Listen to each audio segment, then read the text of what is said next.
Hello, good evening. Wait lang. Di pala ako sana. Mas maliwanag. Okay, yan. Para mas nakatutok yung solar light. Nabali nyo yung solar. Oh. Yan. Okay. So, meron lang tayong gustong sagutin ng katanungan ng karamihan. Ito hindi siya question sa akin through social media accounts, pero question ito through physical. So sa lahat ng mga taong nakikita ako, kasalubong ako kung saan man, then ito yung tanong nila. Bakit daw hindi daw ako sumasali sa karera ng bisikleta, or bakit hindi ko daw subukan sumali sa karera ng bisikleta?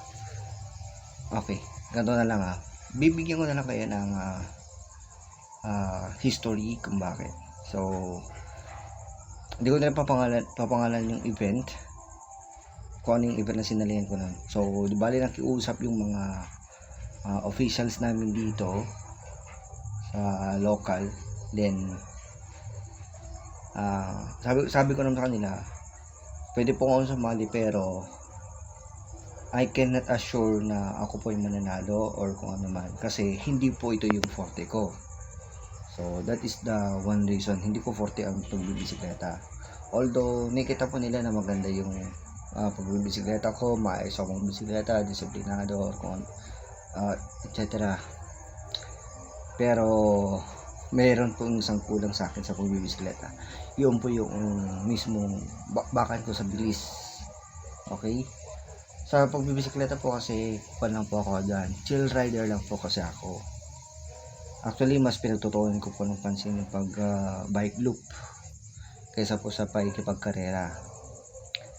At ang nangyari kasi, to that history,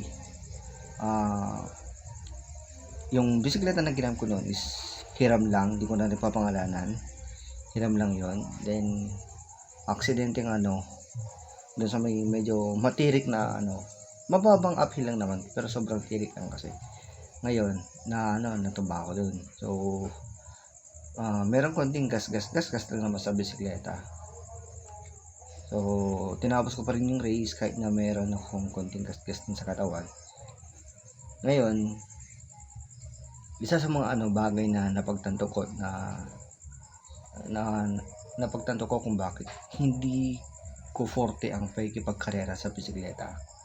Unang-una, base na rin po sa sa mga napapanood ko through social media accounts, at lalong-lalo na sa mga kapwa cyclist diyan. Nakikita niya rin din nila ito kasi ito yung hilig nila. Nakikita nila sa mga nila sa newsfeed, through videos, through FB or any social media accounts. Kung hindi ka makaka-aksidente, ikaw yung maa-aksidente. So yun yung isa sa mga rason. So bakit nga ba yun yung naisip kong rason? Unang-una kasi ganito yan papaliwanag ko lang. Kung hindi ko yung matadali, baka ikaw pa yung makadali. Pag ikaw yung nadali, do you think na masasabi ba nila intentional yun or unintentional? Sinasadya ba yun or hindi sinasadya? So mahirap yun. Kasi kahit halimbawa ikaw yung makabangga, masasabi mo bang intention mo yun na makabangga? Sinasadya mo ba or hindi mo sinasadya? Kahit alin man sa dalawa, is either sinasadya mo man yan o hindi mo sinasadya ang pangyayari yun, iisa pa rin po yung outcome nun. Ang outcome pa rin nun, hindi pa rin po maganda. Kasi paano na lang kung halimbawa yung mga danyos doon, do you think ikaw ba ay mababayaran ng danyos?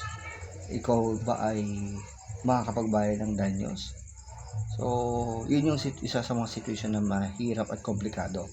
Pangalawa, right after, kung halimbawa nadali ka or ikaw yung nakadali, do you think pag gising mo right after ng gusto mong mag-recovery, tingin mo magiging maganda recovery mo? Hindi. Kasi pagkagising mo, more on stress pa kasi nga iisipin mo, nga pala yung nangyari pala na ganito ganyan. Siyempre sasagit sa utak mo lang na parang wala na lang nangyari na parang sige okay lang. So it means to say, hindi po siya it is not good for me na mayroong ganong klaseng pangyayari sa pakikipagkarera sa bisikleta.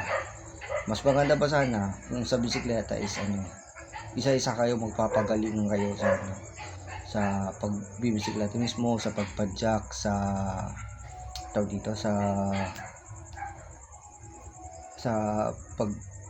basta sa ganung sa mga ganung usapin. So lahat doon doon kayo mag-focus. Kaya kahit na gaano man po talaga ako kahusay sa daan, sa kalye, sa pamamagitan ng pagbibisikleta, hindi ko masyashowcase doon yung talent ko talaga sa pagbibisikleta.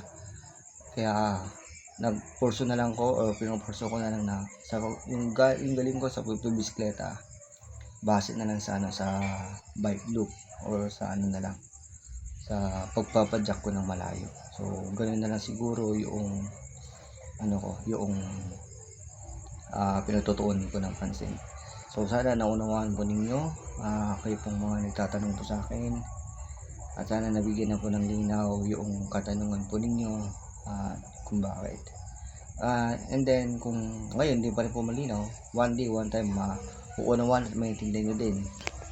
Base po yan sa mga makikita nyo po mismo na akto sa daanan or kung ano man. Basta kung may mga katanungan pa po kayo, wag po mayang maglabag lang po ng questions ninyo through dito po sa comment section ng aking FB account, FB page, and through my YouTube channel na Local Television. So maraming salamat po sa inyong pangunawa at suporta, and God bless po sa ating lahat.